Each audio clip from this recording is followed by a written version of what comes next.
എല്ലാ ഉദ്യോഗാർത്ഥികൾക്കും PSC മാസ്റ്ററിൻ്റെ മറ്റൊരു വീഡിയോയിലേക്ക് സ്വാഗതം. നമ്മളിന്ന് SCRTയിലെ രണ്ടാമത്തെ ദിവസം രണ്ടാമത്തെ ചാപ്റ്ററാണ് രാസബന്ധനം എന്ന് പറയുന്ന ചാപ്റ്ററാണ് ഡിസ്കസ് ചെയ്യാൻ പോകുന്നത്. 9ാം ക്ലാസ്സിലെ കെമിസ്ട്രിയിലെ രണ്ടാമത്തെ ചാപ്റ്ററാണ്. 18ാം ഗ്രൂപ്പിൽ വരുന്ന മൂലകങ്ങളെ നമ്മൾ എന്ത് വിളിക്കുന്നു? ഉത്കൃഷ്ടവാതകങ്ങൾ അല്ലെങ്കിൽ അലസവാതകങ്ങൾ എന്ന് വിളിക്കുന്നു. 18ാം ഗ്രൂപ്പിൽ വരുന്ന മൂലകങ്ങളെ എന്ത് വിളിക്കുന്നു? ഉത്കൃഷ്ടവാതകങ്ങൾ അല്ലെങ്കിൽ അലസവാതകങ്ങൾ എന്ന് വിളിക്കുന്നു. ഇവിടെ ആറ്റോമിക നമ്പർ 2 ആയിട്ടുള്ള ഹീലിയത്തിൻ്റെ ഇലക്ട്രോൺ വിന്യാസം 2 ആണെന്ന് കൊടുത്തിട്ടുണ്ട്. നിയോണിൻ്റെ ആണെങ്കിൽ 2, 8. നിയോണിൻ്റെ ആറ്റോമിക നമ്പർ 10 ആണ്. 2, 8. ആർഗൺ ആണെങ്കിൽ 18. 2, 8, 8 ആണ്. ക്രിപ്റ്റോൺ വരുന്ന സമയത്ത് ക്രിപ്റ്റോണിൻ്റെ ആറ്റോമിക നമ്പർ എത്രയാണ്? 36 ആണ്. ഓക്കെ, അപ്പോൾ ഹീലിയം ആറ്റോമിക നമ്പർ 2, നിയോൺ 10 ആണ്, ആർഗൺ 18 ആണ്, ക്രിപ്റ്റോൺ എത്രയാണ്? 38 ആണ്. അത് വരുന്ന സമയത്ത് 2, 8, 18, 8 ആണ് വരുന്നത്. നമുക്കറിയാം KLMൽ എത്ര കൊള്ളും? Kയിൽ 2 ഇലക്ട്രോൺ, Lൽ 8 ഇലക്ട്രോൺ, KLMൽ 18 ഇലക്ട്രോൺ. ഓക്കെ, അത് കഴിഞ്ഞാൽ പിന്നെ നമുക്ക് 32, 8, 18, 32 അങ്ങനെയാണ് പോകുന്നത്. അപ്പോൾ ക്രിപ്റ്റോൺ ആകുമ്പോൾ 2, 8, 18, 8 ആണ് വന്നിരിക്കുന്നത്. സിനോൺ ആകുമ്പോൾ 2, 8, 18, 18, 8. അപ്പോൾ ഇവിടെ എന്ത് ചെയ്തിട്ടുണ്ട്? ഒരു 32 വരേണ്ട സ്ഥാനത്ത് 18 വന്നിട്ടുള്ളൂ. കാരണം എന്താ? അവിടുത്തെ സബ്ഷൽ ഇലക്ട്രോൺ വിന്യാസത്തിൽ മാറ്റം ഉള്ളത് കൊണ്ടാണ്. അപ്പോൾ ജസ്റ്റ് നമ്മൾ ഇതിൻ്റെ ആറ്റോമിക നമ്പർ ഒന്ന് പഠിച്ചു വെച്ചേക്കുക. Helium 2, neon 10, argon 18, krypton 36, xenon 54, റോഡോൺ 86. ഇത് പഠിക്കാൻ പറയുന്നത് എന്താണെന്ന് വെച്ചാൽ ഇതാണെന്ത്? അലസവാതകങ്ങൾ അല്ലെങ്കിൽ ഉത്കൃഷ്ടവാതകങ്ങൾ എന്ന് പറയുന്നത്. അപ്പോൾ ഹീലിയത്തിൻ്റെ ആറ്റോമിക നമ്പർ എത്രയാണ്? 2. നിയോൺ ഒരു അലസവാതകമാണ്, ആറ്റോമിക നമ്പർ 10 ആണ്. 18 ആർഗൺ ഒരു അലസവാതകമാണ്, 18 36.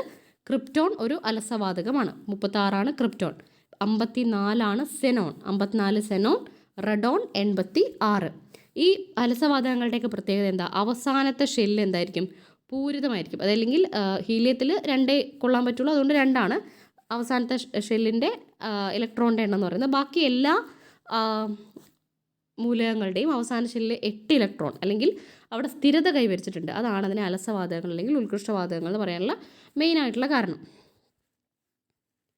ഓക്കെ, ബാഹ്യത ഷെല്ലിൽ 8 ഇലക്ട്രോൺ വരുന്ന ക്രമീകരണത്തെ എന്ത് പറയുന്നു? അഷ്ടക ഇലക്ട്രോൺ വിന്യാസം, ഒക്ടേൽ കോൺഫിഗറേഷൻ എന്ന് പറയുന്നു. അപ്പോൾ ബാഹ്യതമ ഷെല്ലിൽ 8 ഇലക്ട്രോൺ വരുന്ന ക്രമീകരണത്തെ എന്ത് പറയുന്നു? അഷ്ടക ഇലക്ട്രോൺ വിന്യാസം, ഒക്ടേൽ കോൺഫിഗറേഷൻ എന്ന് പറയുന്നു. ഒരാറ്റത്തിലെ അഷ്ടക ഇലക്ട്രോൺ സംവിധാനം സ്ഥിരതയുള്ള ഘടനയാണ്. ഒരാറ്റത്തിൽ അഷ്ടക ഇലക്ട്രോൺ സംവിധാനം എന്താണ്? ഒരു സ്ഥിരതയുള്ള ഘടനയാണ്. ഉത്കൃഷ്ടവാതകങ്ങൾക്ക് ഈ ഘടനയുള്ളതിനാൽ അവയ്ക്ക് സ്ഥിരത ഉണ്ട്. അപ്പോൾ ഉത്കൃഷ്ടവാതകങ്ങൾക്ക് അഷ്ടക ഇലക്ട്രോൺ സംവിധാനം ഉള്ളത് കൊണ്ട് തന്നെ അതെന്താണ്? സ്ഥിരതയുണ്ട്. അതിനാൽ അവ സാധാരണയായി രാസപ്രവർത്തനത്തിൽ ഏർപ്പെടുന്നില്ല. അപ്പോൾ ഉത്കൃഷ്ടവാതകങ്ങൾ സാധാരണ എന്ത് ചെയ്യുന്നില്ല? രാസപ്രവർത്തനത്തിൽ ഏർപ്പെടുന്നില്ല. അത് സ്ഥിരത കൈവരിച്ച് നിൽക്കുകയാണ്. നോർമലി രാസപ്രവർത്തനത്തിൽ ഏർപ്പെടുന്നില്ല. ഏതൊക്കെയാണ് ഉത്കൃഷ്ടവാതകങ്ങൾ? Helium, neon, krypton, argon, xenon ഒക്കെയാണ് എന്ത് ചെയ്യുന്നത്? ഉത്കൃഷ്ടവാതകങ്ങളിൽ പെടുന്നത്. ഓക്കെ, അപ്പോൾ helium 2, neon 10, argon 18, krypton 36, xenon 54, radon 86 ആണ് ആറ്റോമിക നമ്പർ എന്ന് പറയുന്നത്. ഓക്കെ, അപ്പോൾ എന്ത് ചെയ്യുന്നുണ്ട്? സ്ഥിരത കൈവരിക്കുന്നതുകൊണ്ട് തന്നെ അത് രാസപ്രവർത്തനത്തിൽ ഏർപ്പെടുന്നില്ല. ഹീലിയം ആറ്റത്തിൽ ഒരു ഷെല്ല് മാത്രമേ ഉള്ളൂ. 1ാം ഷെല്ലിൽ ഉൾക്കൊള്ളാവുന്ന പരമാവധി ഇലക്ട്രോണുകളുടെ എണ്ണം 2 ആണ്. ഒരു ഷെല്ലേ ഉള്ളൂ, അതിൽ ഉൾക്കൊള്ളാൻ പറ്റുന്ന പരമാവധി ഇലക്ട്രോണുകളുടെ എണ്ണം എത്രയാണ്? 2 ആണ്. അതിനാൽ ഹീലിയത്തിൻ്റെ കാര്യത്തിൽ 2 ഇലക്ട്രോൺ സംവിധാനം എന്താണ്? സ്ഥിരതയുള്ളതാണ്. ഹീലിയത്തിൻ്റെ കാര്യത്തിൽ 2 ഇലക്ട്രോൺ സംവിധാനം സ്ഥിരതയുള്ളതാണ്. ഇനി മഗ്നീഷ്യം, ഓക്സിജൻ, സോഡിയം, ക്ലോറിനൊക്കെ തന്നിട്ടുണ്ട്. മഗ്നീഷ്യത്തിൻ്റെ ആറ്റോമിക നമ്പർ 12 ആണ്, ഓക്സിജൻ്റെ 8 ആണ്, സോഡിയം 11 ആണ്, ക്ലോറിൻ 17 ആണ്. അപ്പോൾ സോഡിയത്തിൻ്റെ ആറ്റോമിക നമ്പർ എത്രയാണ്? 11. മഗ്നീഷ്യം 12, ഓക്സിജൻ 8, ക്ലോറിൻ 17 ആണ്. ഓക്കെ, ഇതിൻ്റെയൊക്കെ ഇലക്ട്രോൺ വിന്യാസം വരുന്നത് എങ്ങനെയാണെന്ന് നോക്കാം. അതിൻ്റെ ഒന്ന് ബാഹ്യതമ ഷെല്ലിൽ എന്തല്ല? 8 ഇലക്ട്രോൺ വന്നിട്ടില്ല.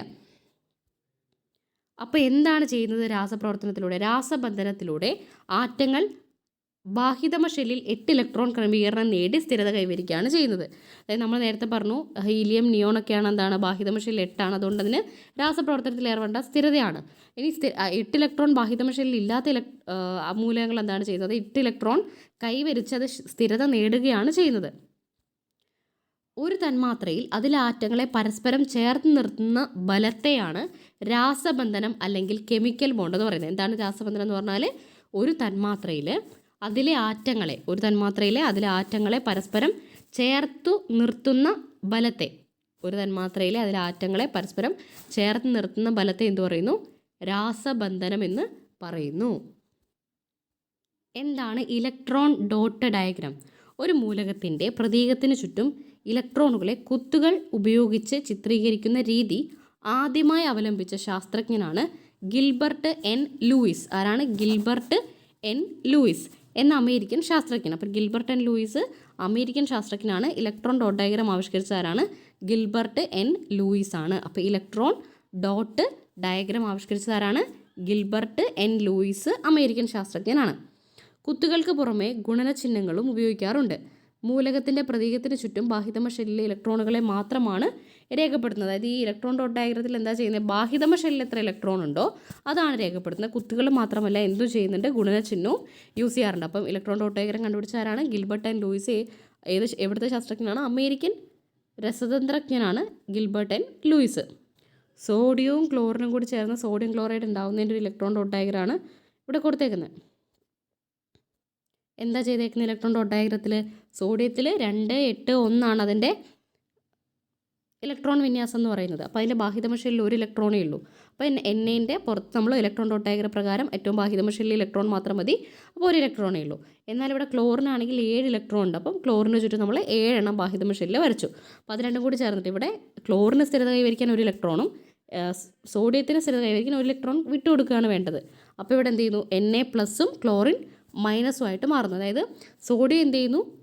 വിട്ടുകൊടുക്കുകയാണ് ചെയ്തത്. അവർക്ക് ആ ഒന്നിൻ്റെ ആവശ്യകതയില്ല സ്ഥിരത കൈവരിക്കാൻ. അതുകൊണ്ട് ആ 1 വിട്ടു കൊടുക്കുന്നു. ക്ലോറിൻ എന്ത് ചെയ്യുന്നു? 7, 8 ആവാൻ വേണ്ടിയിട്ട് 1 സ്വീകരിക്കുന്നു. അപ്പം സ്വീകരിക്കുന്ന ആൾക്ക് നെഗറ്റീവ് ചാർജും കൊടുക്കുന്ന ആൾക്ക് പോസിറ്റീവ് ചാർജും ആവുന്നു. അപ്പോൾ Na+ഉം Cl- ആവുന്നു. സോഡിയം ക്ലോറൈഡിൻ്റെ രൂപീകരണത്തിൽ സോഡിയം ഒരു ഇലക്ട്രോൺ വിട്ടുകൊടുത്ത് സോഡിയം അയോണായി മാറുന്നു. അപ്പോൾ സോഡിയം എന്ത് ചെയ്യുന്നു? ഒരു ഇലക്ട്രോൺ വിട്ടുകൊടുത്ത് സോഡിയം അയോണായി മാറുന്നു. പോസിറ്റീവ് അയോണുകളെ കാറ്റയോൺ എന്ന് പറയുന്നു. ക്ലോറിൻ ഒരു ഇലക്ട്രോണിനെ സ്വീകരിച്ച് ക്ലോറൈഡ് അയോണായി മാറുന്നു. നെഗറ്റീവ് അയോണുകളെ ആനയോൺ എന്ന് പറയുന്നു. നമ്മൾ പറഞ്ഞു സോഡിയം എന്ത് ചെയ്യുന്നു? ഒരു ഇലക്ട്രോണിനെ വിട്ടുകൊടുത്ത് പോസിറ്റീവ് ചാർജാണ് കൈവരിക്കുന്നത്. വിട്ടുകൊടുക്കുന്ന ആൾക്കാണ് പോസിറ്റീവ്. അപ്പോൾ അങ്ങനെ ഇങ്ങനെ വിട്ടുകൊടുക്കുന്ന സമയത്ത് അയോണായിട്ടാണ് മാറുന്നത്. ആ പോസിറ്റീവ് അയോണിനെ എന്ത് പറയുന്നു? കാറ്റയോൺ എന്നും. സ്വീകരിക്കുമ്പോൾ അത് നെഗറ്റീവായിട്ട് മാറുന്നു. ആ നെഗറ്റീവ് അയോണിനെ എന്ത് പറയുന്നു? ആനയോൺ എന്നും. നെഗറ്റീവാണ് ആനയോൺ, പോസിറ്റീവാണ് കാറ്റയോൺ. ഈ പ്രവർത്തനത്തിലൂടെ സോഡിയം ആറ്റവും ക്ലോറിൻ ആറ്റവും ബാഹ്യതമ ഷെല്ലിൽ അഷ്ടക പൂർത്തീകരണം വഴി സ്ഥിരത കൈവരിക്കുന്നു. ഇപ്രകാരം ഉണ്ടാകുന്ന വിപരീത ചാർജുകളുള്ള അയോണുകൾ തമ്മിൽ വൈദ്യുതാകർഷണത്തിൽ ഏർപ്പെടുകയും അവയെ പരസ്പരം ബന്ധിപ്പിച്ച് നിർത്തുകയും ചെയ്യുന്നു. ഇത്തരം ബന്ധനത്തെയാണ് അയോണിക ബന്ധനം എന്ന് പറയുന്നത്. അതായത് വിപരീത ചാർജുകളുള്ള അയോൺ തമ്മിൽ എന്ത് ചെയ്യുന്നു? വൈദ്യുതാകർഷണത്തിൽ അവയെ പരസ്പരം ബന്ധിപ്പിച്ച് നിർത്തുന്നു. ഈ ബന്ധനത്തെ എന്ത് പറയുന്നു? അയോണിക ബന്ധനം എന്ന് പറയുന്നു. നേരത്തെ നമ്മൾ രാസബന്ധനം അല്ലെങ്കിൽ കെമിക്കൽ ബോണ്ട് എന്ന് പറഞ്ഞാൽ എന്താ? ഒരാറ്റത്തിൽ അതിലുള്ള ഇലക്ട്രോണുകളെ ആകർഷിക്കാനുള്ള അതിൻ്റെ കഴിവിനെയാണ് നമ്മൾ രാസബന്ധനം എന്ന് പറഞ്ഞാൽ. എന്താ അയോണിക ബന്ധനം? 2 വ്യത്യസ്ത ചാർജുള്ള അയോണുകൾ തമ്മിൽ എന്ത് ചെയ്യാണ്? വിപരീത ചാർജുള്ള അയോണുകൾ തമ്മിൽ വൈദ്യുതാകർഷണത്തിൻ്റെ ഫലമായി അവയെ ചേർത്ത് നിർത്തുന്നതിനെ എന്ത് പറയുന്നു? അയോണിക ബന്ധനം എന്ന് പറയുന്നു. സോഡിയം ക്ലോറൈഡ് എന്ത് ബന്ധനത്തിന് ഉദാഹരണമാണ്? ഒരു അയോണിക ബന്ധനത്തിന് ഉദാഹരണമാണ്. ഇലക്ട്രോൺ കൈമാറ്റം മൂലമുണ്ടാകുന്ന രാസബന്ധനമാണെന്ത്? അയോണിക ബന്ധനം. അപ്പം സിംപ്ലി എന്ത് പറയാം? ഇലക്ട്രോൺ ഒന്ന് കൊടുക്കുന്നു, ഒരാൾ സ്വീകരിക്കുന്നു. അങ്ങനെ ഇലക്ട്രോൺ കൈമാറ്റ പ്രകാരം ഉണ്ടാകുന്ന രാസബന്ധനമാണ് അയോണിക ബന്ധനം. സോഡിയം ക്ലോറൈഡിന് എന്ത് ബന്ധനമാണ്? അയോണിക ബന്ധനമാണ്. വിപരീത ചാർജുകളുള്ള അയോണുകൾ തമ്മിലുള്ള വൈദ്യുതാകർഷണമാണ് അയോണിക ബന്ധനത്തിൽ അയോണുകളെ ചേർത്ത് നിർത്തുന്നത്. മഗ്നീഷ്യവും ഓക്സിജനും ചേർന്ന മഗ്നീഷ്യം ഓക്സൈഡ് ഉണ്ടാകുന്നത് എങ്ങനെയാണെന്ന് നോക്കാം. ഇവിടെ നമ്മൾ മഗ്നീഷ്യത്തിൻ്റെ ബാഹ്യതമ ഷെല്ലിൽ 2ഉം ഓക്സിജൻ്റെ ബാഹ്യതമ ഷെല്ലിൽ 6ഉം ആണുള്ളത്. അപ്പോൾ മഗ്നീഷ്യത്തിന് 2 കൊടുക്കുകയും ഓക്സിജൻ 2 കിട്ടുകയും ചെയ്താൽ എന്ത് ചെയ്യും? അവിടെ സ്ഥിരത കൈവരിക്കും. അപ്പോൾ മഗ്നീഷ്യത്തിന് നെഗറ്റീവ് അയോൺ ഉണ്ടാകുന്നു, പോസിറ്റീവ് അയോൺ ഉണ്ടാകുന്നു, ഓക്സിജന് നെഗറ്റീവ് അയോൺ ഉണ്ടാകുന്നു. അതായത് മഗ്നീഷ്യത്തിൻ്റെ അയോൺ എന്താ? പോസിറ്റീവ് ആയതുകൊണ്ട് തന്നെ അത് കാറ്റയോണും ഓക്സിജന് നെഗറ്റീവ് ആയതുകൊണ്ട് അത് ആനയോണും ആയിരിക്കും. അങ്ങനെ ഇവർ പരസ്പരം എന്ത് ചെയ്യുന്നത്? കൈമാറ്റം സംഭവിച്ചത് മൂലം ഇത് എന്ത് ബന്ധനത്തിന് ഉദാഹരണമാണ്? അയോണിക ബന്ധനത്തിന് ഉദാഹരണമാണ്. അപ്പോൾ മഗ്നീഷ്യം ഓക്സൈഡ് ആണെങ്കിലും സോഡിയം ക്ലോറൈഡ് ഒക്കെ ആണെങ്കിൽ എന്തിൻ്റെ ഉദാഹരണമാണ്? അയോണിക ബന്ധനത്തിന് ഉദാഹരണമാണ്. ഇങ്ങനെ അയോണിക ബന്ധനം വഴി ഉണ്ടാകുന്ന സംയുക്തങ്ങളെ നമ്മൾ എന്ത് പറയുന്നു? അയോണിക സംയുക്തങ്ങൾ എന്ന് പറയുന്നു. അയോണിക ബന്ധനം വഴി ഉണ്ടാകുന്ന സംയുക്തങ്ങൾ അയോണിക സംയുക്തങ്ങൾ എന്ന് പറയുന്നു. അപ്പോൾ അയോണിക ബന്ധനത്തിന് എക്സാമ്പിളാണ് സോഡിയം ക്ലോറൈഡും മഗ്നീഷ്യം ഓക്സൈഡും ഒക്കെ. ഇനി അടുത്താണ് സഹസംയോജക ബന്ധനം. ദ്വയാറ്റോമിക തന്മാത്രകൾക്ക് ഉദാഹരണമാണ് ഫ്ലൂറിൻ, ക്ലോറിൻ, ഓക്സിജൻ, നൈട്രജൻ. ഏതൊക്കെയാണ്? ഫ്ലൂറിൻ, ക്ലോറിൻ, ഓക്സിജൻ, നൈട്രജൻ ഒക്കെ ദ്വയാറ്റോമിക തന്മാത്രയ്ക്ക് ഉദാഹരണമാണ്. ഇനി ഒരു ഫ്ലൂറിൻ്റെ ബന്ധനമാണ്. ഫ്ലൂറിൻ എന്താണ്? ഒരു ദ്വയാറ്റോമിക തന്മാത്രയാണ്. അപ്പോൾ ഫ്ലൂറിൻ്റെ അവസാന സബ്ഷെല്ലിൽ എന്താണ്? 7 ഇലക്ട്രോണാണുള്ളത്. അപ്പോൾ ഒരു ഇലക്ട്രോണും കൂടി കിട്ടുകയാണെങ്കിൽ ഫ്ലൂറിൻ എന്ത് ചെയ്യും? അത് സ്ഥിരത കൈവരിക്കും. അപ്പോൾ 2 ഫ്ലൂറിനും എന്ത് ചെയ്യണം? ഒരു ഇലക്ട്രോൺ കിട്ടുകയാണെങ്കിൽ സ്ഥിരത കൈവരിക്കും. അപ്പോൾ 2 പേരും ഓരോ ഇലക്ട്രോൺ വീതം പങ്കുവയ്ക്കുകയാണ് അവിടെ സ്ഥിരത കൈവരിക്കാൻ വേണ്ടി ചെയ്യുന്നത്. ഇലക്ട്രോൺ പങ്കുവയ്ക്കൽ മൂലമുണ്ടാകുന്ന രാസബന്ധനത്തെ സഹസംയോജക ബന്ധനം എന്ന് പറയുന്നു. ഇലക്ട്രോൺ കൈമാറ്റമാണെങ്കിൽ എന്താണ്? അയോണിക ബന്ധനം. ഇലക്ട്രോൺ പങ്കുവയ്ക്കലാണെങ്കിൽ സഹസംയോജക ബന്ധനമാണ്. ബന്ധനത്തിൽ ഏർപ്പെട്ട ഇലക്ട്രോണുകളെ സാധാരണയായി നാം ജോഡികളായി പ്രസ്താവിക്കുന്നത്. ഫ്ലൂറിൻ തന്മാത്രാ രൂപീകരണത്തിൽ ഒരു ജോഡി ഇലക്ട്രോൺ പങ്കുവച്ചതിനാൽ ഇതൊരു ഏകബന്ധനമാണ്. അപ്പോൾ ഒരു ജോഡി പങ്കുവയ്ക്കുന്നതുകൊണ്ട് എന്താണ്? അതൊരു ഏകബന്ധനമാണ്. രാസബന്ധനത്തിൽ ഏർപ്പെട്ടിരിക്കുന്ന മൂലകങ്ങളുടെ പ്രതീകങ്ങൾക്കിടയിൽ ഒരു ചെറിയ വര കൊണ്ടാണ് ഏകബന്ധനം. ഒരു ഏകബന്ധനമാണ് എന്താ വെച്ചാൽ നമ്മൾ ഒരു വര ഇടാണ് ഫ്ലൂറിൻ്റെ ഇടയിൽ ചെയ്യുക. അപ്പോൾ ഫ്ലൂറിൻ, ക്ലോറിൻ, ഓക്സിജൻ, നൈട്രജൻ ഒക്കെ എന്താണ്? ദ്വയാറ്റോമിക തന്മാത്രകളാണ്. അപ്പോൾ ഇതിവിടെ ഫ്ലൂറിൻ ഏത് ബന്ധനമാണ്? ഒരു സഹസംയോജക ബന്ധനമാണ്. അതും ഏക ബന്ധനമാണ്. ഒരു ജോഡിയാണ് അവിടെ പങ്കുവച്ചിട്ടുള്ളത്. ഓക്സിജൻ്റെ കേസ് നോക്കുകയാണെങ്കിൽ ഓക്സിജൻ്റെ ആറ്റോമിക് നമ്പർ 8 അപ്പോൾ വാഹിതമ ഷെല്ലിൽ 2, 6 ഇലക്ട്രോൺസ് ആണ് ഉണ്ടാവുക. അപ്പോൾ ഇവിടെ ഓക്സിജൻ എത്ര ഇലക്ട്രോൺ കൂടി കൈവരിച്ചാൽ സ്ഥിരത കൈവരിക്കാം? 2 ഇലക്ട്രോൺ കൂടി കൈവരിച്ചാൽ. അപ്പോൾ 2 പേർക്കും 2 എണ്ണം വീതം വേണം. അപ്പോൾ നമ്മൾ 2 ഇലക്ട്രോൺ വീതം എന്ത് ചെയ്യാണ്? പങ്കുവയ്ക്കുകയാണ് ചെയ്യുക. അപ്പോൾ 2 ജോഡി പങ്കുവച്ചു. അപ്പോൾ അതെന്തായിരിക്കും? ഓക്സിജൻ ഒരു ദ്വിബന്ധനമായിരിക്കും ഉണ്ടാവുക. ഇവിടെ നൈട്രജൻ ആണെങ്കിൽ നൈട്രജൻ്റെ ആറ്റോമിക് നമ്പർ 7 അപ്പം 2, 5 ബാഹിതമ ഷെല്ലിൽ 5 ഇലക്ട്രോൺസ് ആണ് ഉണ്ടാവുക. എത്ര എണ്ണം വേണം? 3 എണ്ണം കൂടി ഉണ്ടെങ്കിൽ എന്ത് ചെയ്യാൻ പറ്റും? സ്ഥിരത കൈവരിക്കും. അപ്പോൾ 3 എണ്ണം വീതം പങ്കുവയ്ക്കാം. അപ്പം 3 ജോഡി പങ്കുവച്ചു. അപ്പോൾ അതിന് നമ്മൾ എന്ത് പറയും? ത്രിബന്ധനം എന്ന് പറയും. അപ്പോൾ ഏകബന്ധനത്തിന് ഉദാഹരണമാണ് ഫ്ലൂറിൻ, ദ്വിബന്ധനത്തിന് ഉദാഹരണമാണ് ഓക്സിജൻ, ത്രിബന്ധനത്തിന് ഉദാഹരണമാണ് നൈട്രജൻ. ഏകബന്ധനം ഫ്ലൂറിൻ, ദ്വിബന്ധനം ഓക്സിജൻ, ത്രിബന്ധനം നൈട്രജൻ. ഏകബന്ധനത്തിന് 1 വരയാണെങ്കിൽ ദ്വിബന്ധനത്തിന് 2 വരെയും, ത്രിബന്ധനത്തിന് അതിൻ്റെ ഇടയിൽ 3 വരെയാണ് ഇടുന്നുണ്ടാവുക. ഇനി നമ്മൾ HCl ഉണ്ടാവും നോക്കാം. ഹൈഡ്രജൻ ഒരാറ്റാണുള്ളത്. ക്ലോറിൻ്റെ ആറ്റോമിക് നമ്പർ 17 ആയതുകൊണ്ട് തന്നെ 2, 8, 7. അപ്പോൾ 7 എണ്ണം എന്തുണ്ടാവും? ബാഹിതമ ഷെല്ലിൽ 7 ഇലക്ട്രോൺസ് ഉണ്ടാവും. അപ്പോൾ 7 ഇലക്ട്രോൺസ് ഉണ്ടെങ്കിൽ 8 എണ്ണം ആവണമെങ്കിൽ 1 ഇലക്ട്രോണും കൂടി വേണം. ഹൈഡ്രജൻ ആണെങ്കിൽ 1 ഇലക്ട്രോണും കൂടി ഉണ്ടെങ്കിൽ 2 ഇലക്ട്രോൺ ആവും. അപ്പം ആദ്യത്തെ സബ്ഷെല്ലിൽ സ്ഥിരത കൈവരിക്കും. അപ്പോൾ 2 പേർക്ക് ഓരോ ഇലക്ട്രോൺ വേണം. അതെന്ത് ചെയ്യും? അത് നമ്മൾ പങ്കുവയ്ക്കുകയാണ് ചെയ്യുക. അപ്പോൾ അവിടെ എന്താണ് ഉണ്ടാകുന്നത്? ഹൈഡ്രോക്ലോറിക് ആസിഡിൻ്റെ നിർമ്മാണത്തിൽ സഹസംയോജക ബന്ധനമാണ്. ഒരു ജോഡിയാണ് പങ്കുവയ്ക്കുന്നത്. ഇനി മറ്റൊരു എക്സാമ്പിളാണ് കാർബൺ ടെട്രാക്ലോറൈഡ്. കാർബൺ ടെട്രാക്ലോറൈഡ് എന്ന് പറഞ്ഞാൽ കാർബൺ 4, അതായത് കാർബണിൻ്റെ ആറ്റോമിക് നമ്പർ 6 അപ്പോൾ ബാഹിതമ ഷെല്ലിൽ 4 ഇലക്ട്രോൺസ് ഉണ്ടാവും. ക്ലോറിൻ ആണെങ്കിൽ ആറ്റോമിക് നമ്പർ 17 അപ്പോൾ ബാഹിതമ ഷെല്ലിൽ 7 ഇലക്ട്രോൺസ് ഉണ്ടാവും. അപ്പം ഇവിടെ കാർബൺ ടെട്രാക്ലോറൈഡ് ആകുമ്പോൾ 4 ക്ലോറിൻ ഉണ്ട്. അപ്പോൾ 4 ക്ലോറിനും എന്ത് വേണം? ഓരോ കാർബൺ ആറ്റം വീതം, അല്ലെങ്കിൽ ഓരോ ആറ്റം ഉണ്ടെങ്കിൽ എന്തുണ്ടാവുള്ളൂ? അതിൽ സ്ഥിരത കൈവരിക്കാൻ പറ്റൂ. കാർബൺ ആണെങ്കിൽ 4 എണ്ണം കൂടി വേണം. അപ്പോൾ ഇവിടെ എന്ത് ചെയ്യുകയാണ്?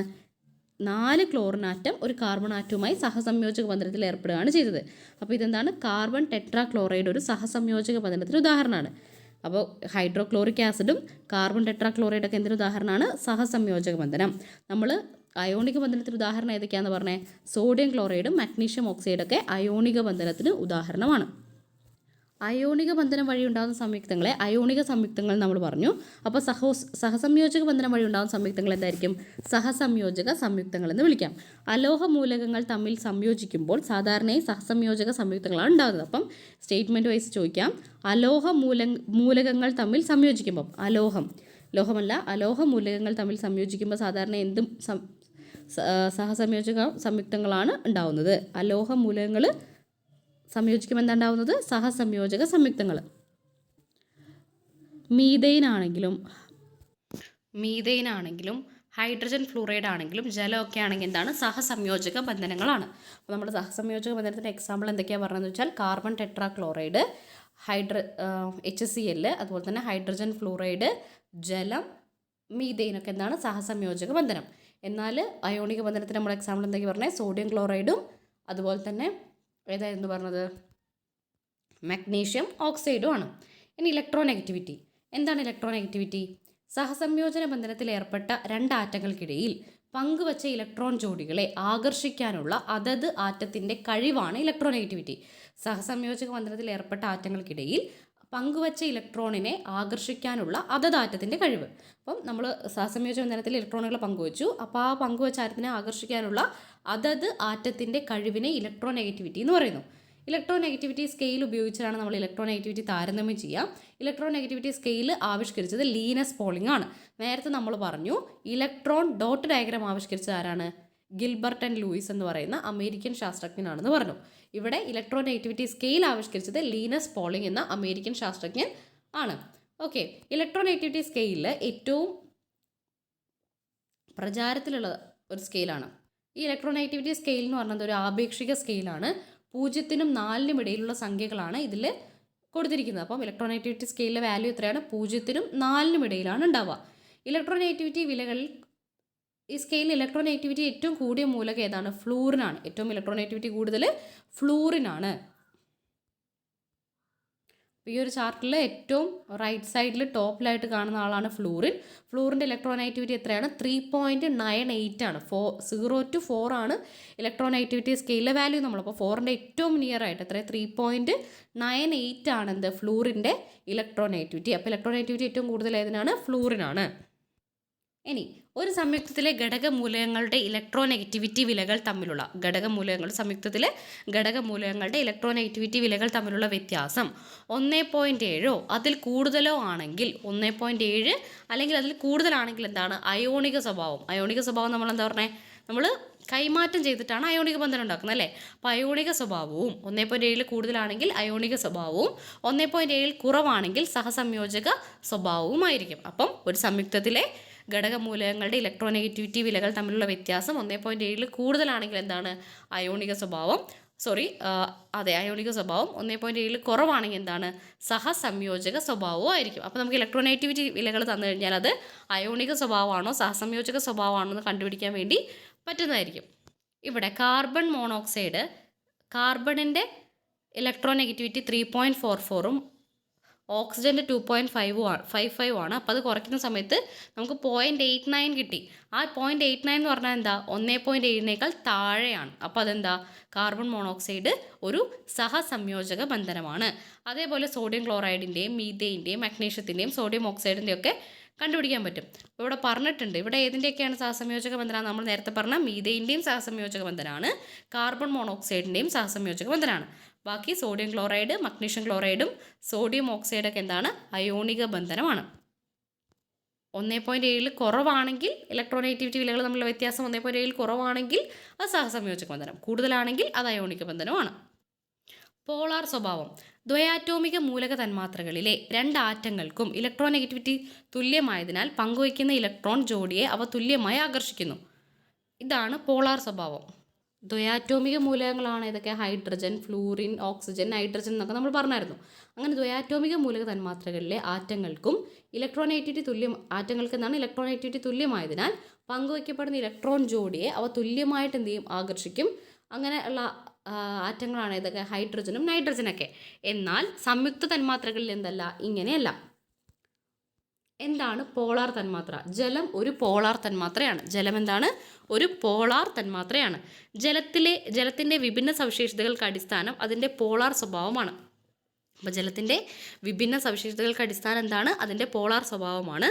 പൊതുവെ മോളിക്കുലാർ മാസ് കുറഞ്ഞിരുന്നിട്ടും ജലം ദ്രാവകാവസ്ഥയിലായിരിക്കാൻ കാരണം എന്താണെന്ന് ചോദിച്ചാൽ അത് പോളാർ സ്വഭാവം കൊണ്ടാണ്. ജലത്തിന് എന്താണ്? മോളിക്കുലാർ മാസ് കുറവാണ്, പക്ഷെ അതെന്ത് അവസ്ഥയിൽ തന്നെ നിൽക്കുന്നുണ്ട്? ദ്രാവകാവസ്ഥയിൽ നിൽക്കുന്നുണ്ട്.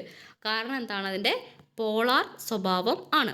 കാർബണികവും അകാർബണികവുമായ അനേകം സംയുക്തങ്ങളെ ലയിപ്പിച്ച് സാർവിക ലായകമാകാൻ ജലത്തിന് കഴിയുന്നതിൻ്റെ കാരണവും പോളാർ സ്വഭാവം. അപ്പോൾ ഇതിങ്ങനെ ചോദിക്കാവുന്നതാണ്.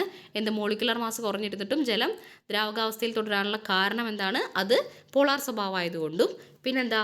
കാർബണികവും അകാർബണികവുമായ അനേകം സംയുക്തങ്ങളെ എന്ത് ചെയ്യുന്നുണ്ട്? ലയിപ്പിച്ച് സാർവിക ലായകമാവാനുള്ള ജലത്തിൻ്റെ കഴിവ് എന്തുകൊണ്ടാണ്? അത് പോളാർ സ്വഭാവമായതുകൊണ്ടാണ്. ഭാഗിക വൈദ്യുത ചാർജുള്ള സഹസംയോജക സംയുക്തങ്ങളെ, ഭാഗികമായിട്ട് വൈദ്യുത ചാർജുള്ള സഹസംയോജക സംയുക്തങ്ങളെ എന്തു പറയുന്നു? പോളാർ സംയുക്തങ്ങൾ എന്ന് പറയുന്നു. ജലത്തിന് പോളാർ സ്വഭാവം കൊണ്ടാണ് നമ്മൾ പറഞ്ഞത്. എന്നാൽ ഭാഗികമായി വൈദ്യുത ചാർജുള്ള സഹസംയോജക സംയുക്തങ്ങളെ എന്തു പറയുന്നു? പോളാർ സംയുക്തങ്ങൾ. അതായത് ഹൈഡ്രജൻ ഫ്ലൂറൈഡ്, ഹൈഡ്രജൻ ബ്രോമൈഡ്, ജലം എന്നിവ പോളാർ സംയുക്തങ്ങൾക്ക് ഉദാഹരണം. അപ്പോൾ ജലം മാത്രമല്ല പോളാർ സംയുക്തം. ഏതൊക്കെയാണ്? ഹൈഡ്രജൻ ഫ്ലൂറൈഡും ഹൈഡ്രജൻ ബ്രോമൈഡും ജലവും എന്തിനാണ്? പോളാർ സംയുക്തത്തിന് ഉദാഹരണമാണ്. പോളാർ സംയുക്തം എന്ന് പറഞ്ഞാൽ എന്താ? അതായത് ഭാഗികമായി വൈദ്യുത ചാർജുള്ള സഹസംയോജക ബന്ധനത്തിൽ ഏർപ്പെട്ട സംയുക്തങ്ങൾ. ഭാഗികമായി വൈദ്യുത ചാർജുള്ള സഹസംയോജക ബന്ധനത്തിൽ ഏർപ്പെട്ട സംയുക്തങ്ങളെ പോളാർ സംയുക്തം. ഉദാഹരണങ്ങളാണ് ഹൈഡ്രജൻ ഫ്ലൂറൈഡ്, ഹൈഡ്രജൻ ബ്രോമൈഡ്, ജലം. ഇനി ഒരു ബഹു ആറ്റോമിക തന്മാത്രകളിൽ പോളാർ സ്വഭാവം നിർണ്ണയിക്കുന്നതിൽ തന്മാത്രകളുടെ ജാമിതീയ ആകൃതിയും ഒരു ഘടകമാണ്. അപ്പോൾ പോളാർ സ്വഭാവം നിർണ്ണയിക്കുന്ന നമ്മളിപ്പോൾ എന്താ പറഞ്ഞത്? ഒന്ന്, അതിന് എന്തുണ്ടാവും? ഒരു വൈദ്യുത ചാർജ് ഉണ്ടാവും. സഹസംയോജക ബന്ധനത്തിലായിരിക്കണം, ഒരു വൈദ്യുത ചാർജ് ഉണ്ടാവും. പിന്നെ ആറ്റോമിക തന്മാത്രകളിലാണെങ്കിൽ പോളാർ സ്വഭാവം നിർണ്ണയിക്കാൻ അതിൻ്റെ തന്മാത്രയുടെ ജാമിതീയ ആകൃതിയും ഒരു ഘടകമാണ്. തന്മാത്രയുടെ ജാമിതീയ ആകൃതിയും ഒരു ഘടകമാണ്. ജലം, അമോണിയ തുടങ്ങിയവ ഇത്തരം സംയുക്തങ്ങളാണ്. ഓക്കെ, അപ്പം നമ്മൾ പോളാർ സംയുക്തത്തെ പറ്റി കുറച്ച് കാര്യങ്ങൾ പറഞ്ഞു. ജലം ഒരു പോളാർ സംയുക്തമാണ്. ജലത്തിന് ആ ഒരു പ്രത്യേകത ഉള്ളതുകൊണ്ടാണ് ജലം മോളിക്കുലർ മാസ് കുറഞ്ഞിരുന്നിട്ടും ദ്രാവകാവസ്ഥയിൽ തുടരാനും ഒരു സാർവിക ഏകമായി പ്രവർത്തിക്കാനുള്ള കാരണം നമ്മൾ പറഞ്ഞു. ജലത്തെ കൂടാതെ ഹൈഡ്രജൻ ബ്രോമൈഡ്, ഹൈഡ്രജൻ ഫ്ലൂറൈഡ് ഒക്കെ എന്താണ്, ഒരു പോളാർ സംയുക്തമാണ്. അതിന് കാരണം എന്താണ്, അതൊരു സഹസംയോജക ബന്ധനത്തിൽ ഏർപ്പെട്ടിട്ടുണ്ട്. അതിലൊരു എന്തുണ്ട്, ഒരു വൈദ്യുത ചാർജ് ഉണ്ട്. ഒരു ചെറിയ നേരിയ രീതിയിലാണെങ്കിലും അതിനെന്തുണ്ട്, ഒരു ഭാഗിക വൈദ്യുത ചാർജ് ഉണ്ട്. പിന്നെ ഒരു ബഹു ആറ്റോമിക തന്മാത്രകൾക്ക് ഈ പോളാർ സംയുക്തം അല്ലെങ്കിൽ പോളാർ സ്വഭാവം നിർണ്ണയിക്കാൻ വേണ്ടിയിട്ട് എന്തും കൂടി വേണം, അതിൻ്റെ ആറ്റോമിക ജാമിതീയ ആകൃതിയും, തന്മാത്രയുടെ ജാമിതീയ ആകൃതിയും അതൊരു ഘടകമാണ്. അതിന് എക്സാമ്പിളാണ് ജലവും അമോണിയ ഒക്കെ. നമ്മൾ പറഞ്ഞിട്ടുണ്ടായിരുന്നു സോഡിയം ക്ലോറൈഡ് എന്ത് ബന്ധനത്തിന് ഉദാഹരണമാണ്, ഒരു അയോണിക സംയുക്തമാണ്. എന്നാൽ മെഴുക് എന്താണ്, ഒരു സഹസംയോജക സംയുക്തമാണ്. സോഡിയം ക്ലോറൈഡ് എന്താണ്, ഒരു അയോണിക സംയുക്തമാണ്. മെഴുക് എന്താണ്, ഒരു സഹസംയോജക സംയുക്തമാണ്. ഇനി സഹസംയോജക സംയുക്തങ്ങളുടെയും അയോണിക സംയുക്തങ്ങളുടെയും കുറച്ച് പ്രത്യേകത കൊടുത്തിട്ടുണ്ട്. ഗുണങ്ങൾ, അതായത് അയോണിക സംയുക്തം ഏത് അവസ്ഥയിലായിരിക്കും ഉണ്ടാവുക, ഖരാവസ്ഥയിലായിരിക്കും ഉണ്ടാവുക. സോഡിയം ക്ലോറൈഡ് എന്താണ്, ഉപ്പാണ്, ഖരാവസ്ഥയിലാണ്. എന്താണ് സഹസംയോജക സംയുക്തം എന്തായിരിക്കും അവസ്ഥയിലുണ്ടാവുക, അയോണിക സംയുക്തം ഏതവസ്ഥയിലാണ്, ഖരാവസ്ഥയിലാണ്. എന്നാൽ സഹസംയോജക സംയുക്തം ഏതൊക്കെ അവസ്ഥയിൽ കാണപ്പെടാം, ഖരം, ദ്രാവകം, വാതകം എന്നീ അവസ്ഥകളിൽ കാണപ്പെടാം. അതായത് നമുക്ക് സഹസംയോജക സംയുക്തത്തിന് ഉദാഹരണമാണ് മെഴുക്, ജലം, അതുപോലെ തന്നെ മീഥേൻ ഒക്കെ എന്താണ് സഹസംയോജക സംയുക്തത്തിന് ഉദാഹരണമാണ്. അപ്പോൾ അതൊക്കെ ഏതൊക്കെ അവസ്ഥയിൽ കാണപ്പെടാം, എല്ലാ അവസ്ഥയിലും, ഖരം, ദ്രാവകം, വാതകം എന്നീ 3 അവസ്ഥകളിലും സഹസംയോജക സംയുക്തങ്ങൾ കാണപ്പെടുന്നുണ്ട്. ഇനി അയോണിക സംയുക്തം എന്ത് ചെയ്യുന്നുണ്ട്, ജലത്തിൽ ലയിക്കുന്നുണ്ട്. നമ്മൾ ഉപ്പിനെ മാത്രം എടുത്താൽ മതി. സോഡിയം ക്ലോറൈഡ് എന്താണ്, ഒരു അയോണിക സംയുക്തമാണ്. അത് എന്ത് ചെയ്യുന്നുണ്ട്, ജലത്തിൽ ലയിക്കുന്നുണ്ട്. അതുപോലെ തന്നെ സഹസംയോജക സംയുക്തങ്ങൾ എന്തല്ല, ജലത്തിൽ ലയിക്കുന്നവയല്ല. പൊതുവെ ഓർഗാനിക് സംയുക്തങ്ങളായ മണ്ണെണ്ണ, CCl4, ബെൻസിൻ തുടങ്ങിയവയിലാണ് കാർബൺ ടെട്രാക്ലോറൈഡ് അല്ലെങ്കിൽ ബെൻസിൻ അല്ലെങ്കിൽ മണ്ണെണ്ണയിലാണ് എന്ത് ലയിക്കുന്നുണ്ടാവുക, സഹസംയോജക സംയുക്തങ്ങൾ ലയിക്കുന്നുണ്ടാവുക. ജലത്തിലല്ല ജയിക്കുന്നത്, എന്തിലുണ്ടാവുക, നമ്മുടെ ഓർഗാനിക് സംയുക്തങ്ങളായ മണ്ണെണ്ണ, ബെൻസിൻ, കാർബൺ ടെട്രാക്ലോറൈഡ് എന്നിവയിലാണ് സഹസംയോജക സംയുക്തങ്ങൾ ലയിക്കുന്നുണ്ടാവുക. ഇനി വൈദ്യുതചാലകത, ലായനി ആയിരിക്കുമ്പോഴും ഉരുകിയ അവസ്ഥയിലും വൈദ്യുതി കടത്തിവിടുന്നുണ്ട്. സോഡിയം ക്ലോറൈഡ് ലായനിയിൽ കൂടെ എന്ത് ചെയ്യും, വൈദ്യുതി കടന്നു പോവും. അതായത് ലായനി ആയിരിക്കുന്ന സമയത്തും അതുപോലെ തന്നെ ഉരുകിയ അവസ്ഥയിലും അയോണിക സംയുക്തങ്ങൾ എന്ത് ചെയ്യുന്നുണ്ട്, വൈദ്യുതി കടത്തിവിടുന്നുണ്ട്. എന്നാൽ സഹസംയോജക സംയുക്തങ്ങൾ എന്ത് ചെയ്യുന്നില്ല, വൈദ്യുതി പൊതുവെ കടത്തിവിടുന്നില്ല. ഇനി ദ്രവണാങ്കവും തിളനില എന്തായിരിക്കും, ഉയർന്നതായിരിക്കും. ആരുടെ, അയോണിക സംയുക്തങ്ങളുടെ ദ്രവണാങ്കവും തിളനിലയും ഉയർന്നതും, എന്നാൽ സഹസംയോജക സംയുക്തങ്ങളുടെ ദ്രവണാങ്കവും തിളനിലയും താഴ്ന്നതുമായിരിക്കും. അപ്പം നമ്മൾ അവസ്ഥ പറയുകയാണെങ്കിൽ അയോണിക സംയുക്തം ഖരാവസ്ഥയിലും സഹസംയോജക സംയുക്തം എന്താണ്, ഏതൊരവസ്ഥയിലും, ഖരം, ദ്രാവകം, വാതകം എന്നീ 3 അവസ്ഥയിലും കാണപ്പെടുന്നുണ്ട്. ഇനി ജലത്തിൽ ലയിക്കുമോ എന്ന് ചോദിച്ചാൽ അയോണിക സംയുക്തം ലയിക്കും. സഹസംയോജക സംയുക്തം എന്തിലാണ് ലയിക്കുന്നുണ്ടാവാം, അത് ഓർഗാനിക് സംയുക്തങ്ങളിലാണ് അല്ലെങ്കിൽ ഓർഗാനിക് ലായനികളിലാണ്. അതിന് എക്സാമ്പിളാണ് മണ്ണെണ്ണ, ബെൻസിൻ, കാർബൺ ടെട്രാക്ലോറൈഡ്. ഇനി അയോണിക സംയുക്തത്തിന് എന്തുണ്ട്, ഉരുകിയ അവസ്ഥയിലും ലായനിയായ അവസ്ഥയിലും എന്തുണ്ട്, വൈദ്യുതചാലകതയുണ്ട്. എന്നാൽ സഹസംയോജക സംയുക്തത്തിന് വൈദ്യുതി കടത്തിവിടുന്നില്ല. ഇനി നമ്മൾ എന്താണ് പറഞ്ഞത്, ദ്രവണാങ്കവും തിളനിലയും അയോണിക സംയുക്തത്തിന് കൂടുതലാണ്, സഹസംയോജക സംയുക്തത്തിൻ്റെ വളരെ താഴ്ന്നതുമാണ്. വൈദ്യുതചാലകം, ഉയർന്ന ദ്രവണാങ്കം, ജലത്തിൽ ലയിക്കുന്നു, ഖരാവസ്ഥയിൽ കാണപ്പെടുന്നതൊക്കെ എന്താണ്, അയോണിക സംയുക്തമാണ്. നേരെ ഓപ്പോസിറ്റാണ് സഹസംയോജക സംയുക്തം വരുന്നത്. ഇനി സംയോജകത, മൂലകങ്ങൾ രാസബന്ധനത്തിൽ ഏർപ്പെട്ട് സ്ഥിരത കൈവരിക്കുന്നുണ്ട്. അവ സംയോജിക്കുമ്പോൾ ഇലക്ട്രോൺ കൈമാറ്റം നടത്തുകയോ പങ്കുവയ്ക്കുകയോ ചെയ്യുന്നുണ്ട്. അതായത് സ്ഥിരത കൈവരിക്കണം എന്ത് ചെയ്യണം, നമ്മുടെ ബാഹ്യതമ ഷെല്ലിൽ 8 ഇലക്ട്രോൺസ് വേണം. അങ്ങനെ 8 ഇലക്ട്രോൺ ലഭിക്കാൻ വേണ്ടി നമ്മൾ ഒന്നുകിൽ കൈമാറ്റം ചെയ്യപ്പെടുന്നു അല്ലെങ്കിൽ പങ്കുവയ്ക്കുന്നു നമ്മൾ പറഞ്ഞു. കൈമാറ്റം ചെയ്യപ്പെടുകയാണെങ്കിൽ അയോണിക ബന്ധനവും പങ്കുവയ്ക്കുകയാണെങ്കിൽ സഹസംയോജക ബന്ധനം എന്ന് പറഞ്ഞു. അങ്ങനെ രാസപ്രവർത്തനത്തിൽ ഏർപ്പെടുമ്പോൾ ഒരു ആറ്റം വിട്ടുകൊടുക്കുകയോ സ്വീകരിക്കുകയോ പങ്കുവയ്ക്കുകയോ ചെയ്യുന്ന ഇലക്ട്രോണിൻ്റെ എണ്ണത്തിനെയാണ് എന്ത് പറയുന്നത്, അതിൻ്റെ സംയോജകത അല്ലെങ്കിൽ വാലൻസി. നമ്മൾ വിട്ടുകൊടുക്കുന്നതോ അല്ലെങ്കിൽ സ്വീകരിക്കുന്നതോ അല്ലെങ്കിൽ പങ്കുവയ്ക്കുന്നതോ ആയിട്ട് ആ ഒരു ഇലക്ട്രോണിൻ്റെ എണ്ണത്തെയാണ് എന്ത് പറയുന്നത്, വാലൻസി അല്ലെങ്കിൽ സംയോജകത എന്ന് പറയുന്നത്. സോഡിയം ക്ലോറൈഡ് രൂപീകരണത്തിൽ സോഡിയം ഒരു ഇലക്ട്രോണിനെ വിട്ടുകൊടുക്കുകയും ക്ലോറിൻ ഒരു ഇലക്ട്രോണിനെ സ്വീകരിക്കുകയാണ് ചെയ്തത്. അപ്പോൾ അവരുടെ വാലൻസി എത്രയാണ്, 1 ആണ്. അങ്ങനെയാണ് അതിനെ വാലൻസി എന്ന് പറയുക. എന്താണ് രാസസൂത്രം, പ്രതീകങ്ങൾ ഉപയോഗിച്ച് ഒരു തന്മാത്രയിലെ ആറ്റങ്ങളുടെ എണ്ണത്തെ സൂചിപ്പിക്കുന്ന രീതിയിലുള്ള ചുരുക്കെഴുത്തിനെയാണ് നമ്മൾ എന്ത് പറയുന്നത്, രാസസൂത്രം എന്ന് പറയാം. ഒരു സംയുക്തത്തിൻ്റെ രാസസൂത്രം എഴുതുന്നതിൽ സംയോജകതയ്ക്ക് നിർണായക പങ്ക് ഉണ്ട്. അലുമിനിയം ഓക്സൈഡിൻ്റെ രാസസൂത്രം എന്താ? Al2O3 ആണ്. ഇതിനകത്ത് സംയോജകത എങ്ങനെയാണ് വരുന്നത്? ഓക്സിജൻ്റെ സംയോജകത 2ഉം അലുമിനിയത്തിൻ്റെ സംയോജകത 3ഉമാണ്. അത് ഓപ്പോസിറ്റായിട്ട് വരികയാണ് ചെയ്യുന്നത്. അതുപോലെ കാർബണിൻ്റെ സംയോജകത 4ഉം ഓക്സിജൻ്റെ സംയോജകത 2ഉമാണ്. അത് നമ്മൾ എങ്ങനെ എഴുതുന്നത്? C2O4 എന്ന് എഴുതാം. അത് ചുരുക്കി CO2 എന്ന് എഴുതാം. അതാണ് കാർബൺ ഡൈ ഓക്സൈഡ് എന്ന് പറയുന്നത്. കാർബണിൻ്റെ സംയോജകത എത്രയാണ്? 4. ഓക്സിജൻ്റെ സംയോജകത 2ആണ്. അത് C2O4 ആവും. അതെന്തായി മാറും? CO2 ആയിട്ട് മാറും. ഓക്സിജൻ്റെ സംയോജകത എത്രയാണ്? ഓക്സിജൻ്റെ ആറ്റോമിക് നമ്പർ 8 ആയതുകൊണ്ട് 2, 6. അപ്പോൾ 2 ഭാഗിതമ ഷെല്ലിൽ 6 ഇലക്ട്രോൺ വരുന്നതുകൊണ്ട് തന്നെ 2 കൂടി വേണം. അപ്പോൾ സംയോജകത 2 ആണ്. ക്ലോറിൻ്റെ 17 ആറ്റോമിക് നമ്പർ, അതുകൊണ്ട് സംയോജകത 1 ആണ്. ലിഥിയം 3 ആണ്. അപ്പോൾ സംയോജകത 1 ആണ്. Zinc atomic number 30 atomic number. അപ്പം സംയോജകത 2 ആണ് വരിക. അപ്പോൾ ഓക്സിജൻ്റെ സംയോജകത 2, ക്ലോറിൻ്റെ സംയോജകത 1, ലിഥിയത്തിൻ്റെ സംയോജകത 1, സിങ്കിൻ്റെ സംയോജകത 2 ആണ്. ഇത്രയേ ഉള്ളൂ ഈ ഒരു ചാപ്റ്ററിൽ പറയുന്ന കാര്യങ്ങൾ.